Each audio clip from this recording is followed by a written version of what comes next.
Halo Kidal, selamat datang kembali di channel Hobi Kidal. Di video kali ini aku kasih judul sulit, keduanya jago dropshot.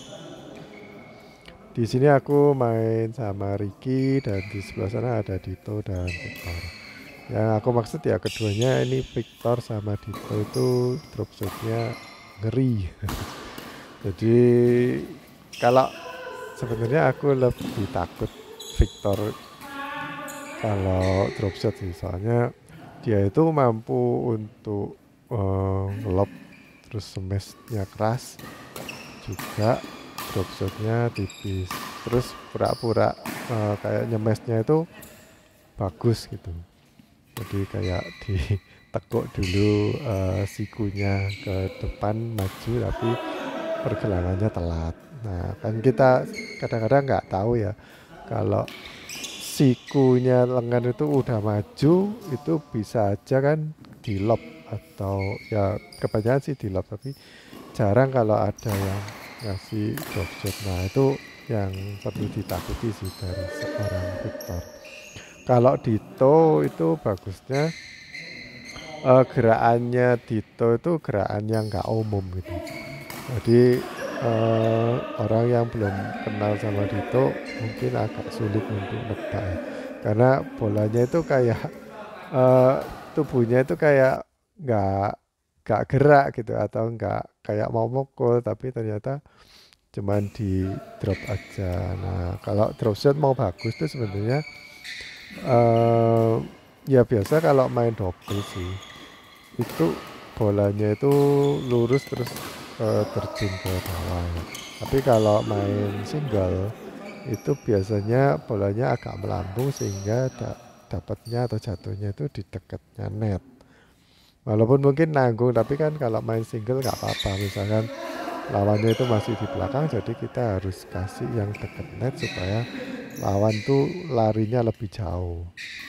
Tapi kalau di permainan double itu biasanya yang model melambung itu digunakan kalau mau drop shot silang. Dan kebanyakan sih main double itu ya smash-smash aja, nurunin bola terus. Nah mungkin di video ini kalian bisa belajar sesuatu ya dari Victor dan Dito. Walaupun sebenarnya dropshotnya itu ya termasuk biasa, cuman yang bagus itu gerakannya, yang gerakan menipunya epok-epok atau pura-puranya itu nggak mau dropshot ternyata kok di dropshot. Dan kadang-kadang posisi bola yang sebenarnya nanggung itu kalau kita dropshot atau taruh di net itu malah lebih banyak menghasilkan poin. Dan nanti kalian lihat di set kedua, Victor yang lebih banyak nyemes keras ternyata malah lebih mudah dikembalikan oleh aku dan Ricky. Sementara kalau sama Victor di drop shot atau ditaruh di net, kita banyak matinya. Defense-nya Dito itu juga bagus. Dulu aku mainnya itu ya kayak Dito. Jadi kalau di smash cuman aku blok aja dan kebanyakan tipis, tiba di dekatnya net, masuk tapi tipis sama net. Nah itu biasanya aku ngeblok. Tapi akhir-akhir ini aku udah belajar kalau untuk buang bola ya. Jadi kalau nggak diperlukan ya nggak aku blok. Tapi kalau keras banget atau posisinya udah nggak enak, baru aku blok untuk taruh di dekatnya net. Ya sebaiknya kita walaupun udah berhasil mengembalikan atau bagus, ngebloknya itu bagus. Kalau Fanny kan biasanya nggak bisa di smash, maksudnya nggak bisa nerima smash, itu aku bilangin diblok aja, coba diblok aja kayak Dito gitu. Tapi ngeblok pun juga dia nggak bisa. Nah Dito kan ngebloknya juga bagus. Tapi kalau kamu bagus di situ, coba belajar mengembalikan atau defense lainnya yang nggak seberapa bagus. Jadi nggak melulu pakai yang bagus-bagus itu terus. Jadi kalian nanti mainnya bisa lebih kaya. Yang aku amati sebenarnya dari Vito itu kan memang posisinya posisi kakinya atau badannya itu kadang nggak sesuai kaidah, nggak sesuai teknik badminton yang umum. Jadi kayak ngelop gitu, malah kakinya kebalik, yang belakang yang mana, yang dibawa ke depan yang mana, itu kebalik. Dan itu kadang bisa mengecoh gitu, karena gerakannya kan kayak kepepet ya, aneh gitu. Jadinya dia itu kalau mukul drop shot kita jadi sulit untuk baca. Terus footworknya Dito mau lari-lari ke jauh gitu agak sulit, soalnya kebanyakan dia habis mukul terus diem. Nah kalau ada bola yang masuk pun di belakangnya dia udah gak bisa ambil, soalnya kakinya itu arahnya beda atau kebalik biasanya, makanya sulit untuk mundur ke belakang terima bola yang kayak kedut-kedut itu sulit. Walaupun aku udah bisa baca ini ya gerakannya atau niteni kebanyakan sama Dito itu ditaruh di mana, terus dalam posisi apa biasanya sama dia di net atau ditaruh di net, itu aku sebagian besar udah bisa baca, dan Victor juga aku sebagian besar udah bisa baca, cuman ya kadang-kadang masih aja kecolongan. Apalagi lagi seru-serunya ya, biasanya habis smash terus dia ngedrop shot, nah itu jadi aku kecolongan. Mungkin kalau masih muda seperti Ricky gitu kecolongan tapi masih bisa lari ke tempat yang dituju lebih cepat ya, tapi kalau aku nggak bisa. Kalau kecolongan ya udah terima aja, kalau dia kali ini ya diterima aja, dia kali orang. Di video ini kayaknya ya aku sama Ricky udah main beberapa kali ya. Kalau aku sih udah capek, dan Ricky sebenarnya mainnya itu bisa lebih bagus lagi. Cuman di video ini kayaknya lebih nyantai atau ngefur.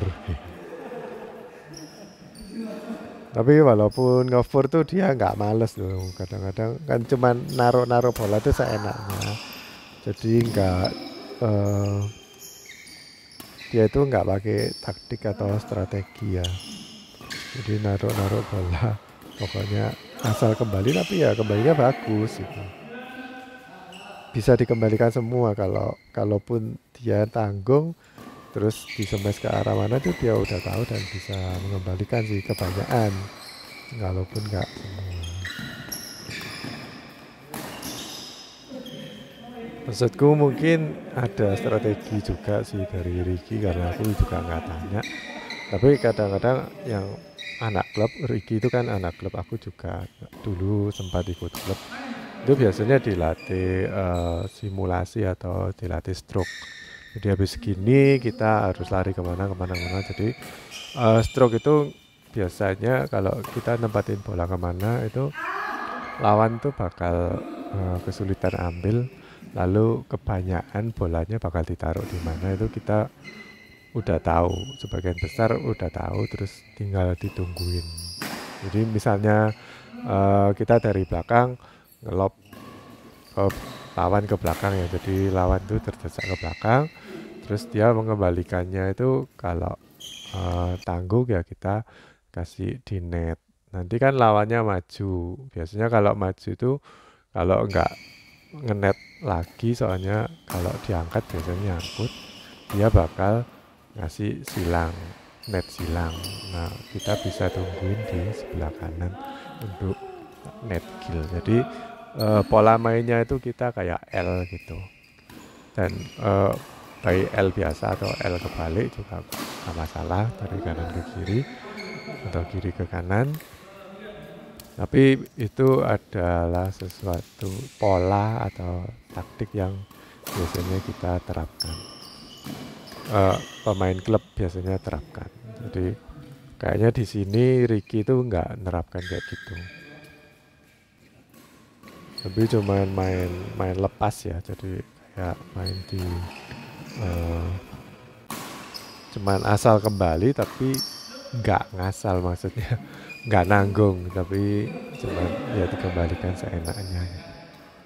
Kayaknya Ricky itu memang juga mau ngelatih pukulan-pukulan yang dia agak kurang, atau pukulan yang dia mau belajar lebih ya, atau yang baru gitu, mau belajar yang baru. Nah, kalau tadi aku sempat bilang, kalau kalian udah bisa satu gerakan itu udah istimewa banget ya. Jangan dipakai terus, walaupun mungkin itu bisa buat kamu menang ya.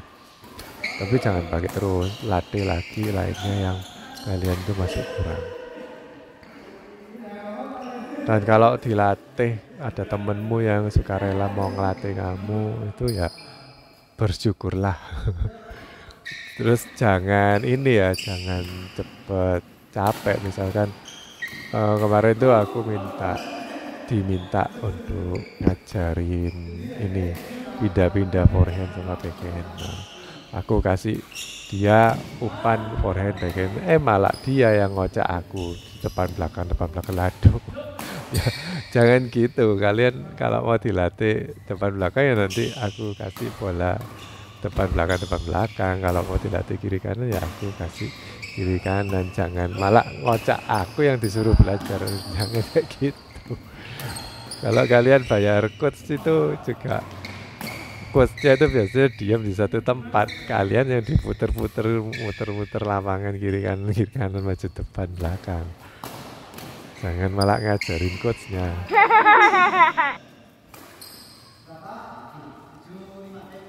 Oke, kembali ke topik, gimana guys? Menurut kalian permainannya Dito sama Victor gimana? Kan kalau aku bilang jago dropshot itu bener ya. Walaupun sebenarnya dropshotnya itu ya biasa, cuman yang bagus itu cuman ini ya, gerakannya sebelum mukul itu kadang bisa menipu lawan.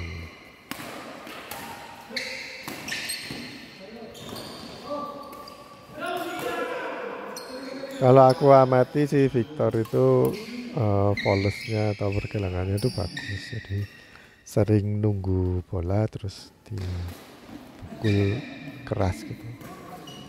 Dan itu memang modal utama sih.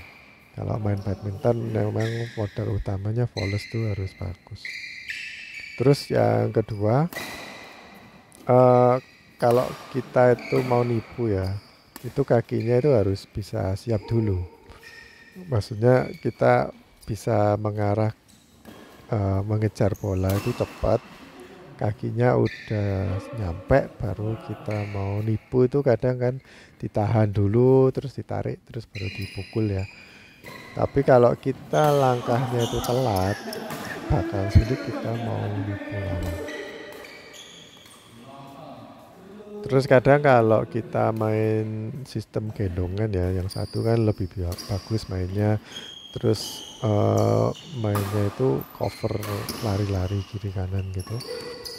Tapi yang satunya yang perlu digendong, kalau mainnya itu ya kayak Dito gini, itu bisa menang loh. Soalnya jadi cukup membantu, cuman ya kurangi aja kesalahan-kesalahan sendiri ya. Kalau Dito nggak banyak errornya, dengan cara main yang kayak gitu mungkin bisa menang lebih banyak, asalkan ada partner yang gendong atau yang mau lari-lari. Soalnya aku lihat footworknya Dito itu belum jalan, atau kadang posisi ngambilnya itu salah kakinya atau posisi badannya itu salah. Jadi kebanyakan habis mukul terus diam di tempat, soalnya habis mukul dia nggak bisa lari karena kakinya kebalik atau mungkin jatuhnya habis ngelop atau nyemes itu malah mundur ke belakang, nggak malah bantu badan untuk maju. Jadi harus didukung oleh partner yang mau lari cepat. Mungkin Tito kalau sama Ricky itu ya cocok.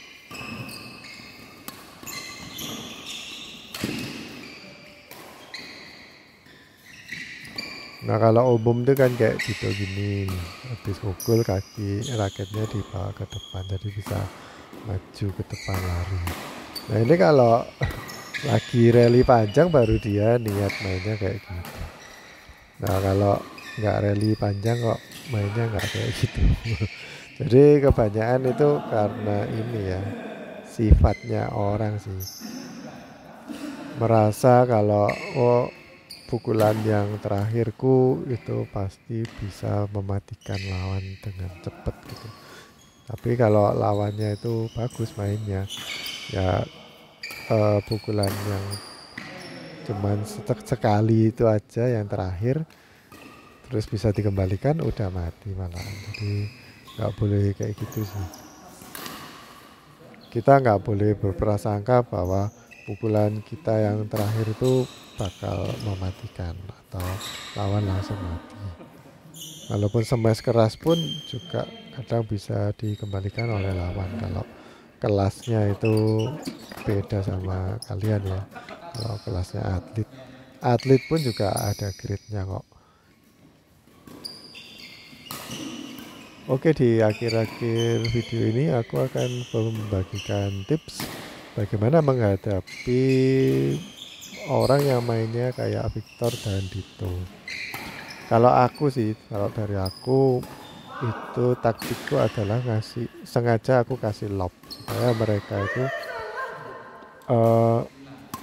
sering ngasih drop shot, karena drop shotnya kan bagus, jadi aku sering ngasih lob terus aku tungguin, bukan tunggu di depan tapi tunggu agak tengah depan. Jadi maksudnya itu enggak tepat di tengah-tengah antara depan dan belakang ya, tapi di tengah-tengah tapi agak maju satu langkah dikit ke depan supaya aku bisa maju untuk ngambil net. Kalau nggak telat kan aku bisa net kill lebih cepat ya. Kalau kalian telat kalian nggak bisa net kill, tapi kalau kalian lebih cepat kalian bisa net kill dan nggak nyangkut juga nggak out. Jadi aku akan sengaja untuk ngelob, lobnya juga nggak boleh nanggung, sengaja untuk ngelob supaya mereka itu bisa main-main untuk ngelob ya kita kembalikan lagi ke lob. Nah, kalau dia mau drop shot, kira-kira ini gerakannya kayak mau drop shot ya, kita langsung siap-siap untuk nunggu di depan. Gitu aja sih tipsku. Mungkin dari kalian punya tips lain silahkan dibagikan di kolom komentar ya, jangan pelit-pelit. Oke guys, gitu aja video kali ini, sampai jumpa di video berikutnya, dadah.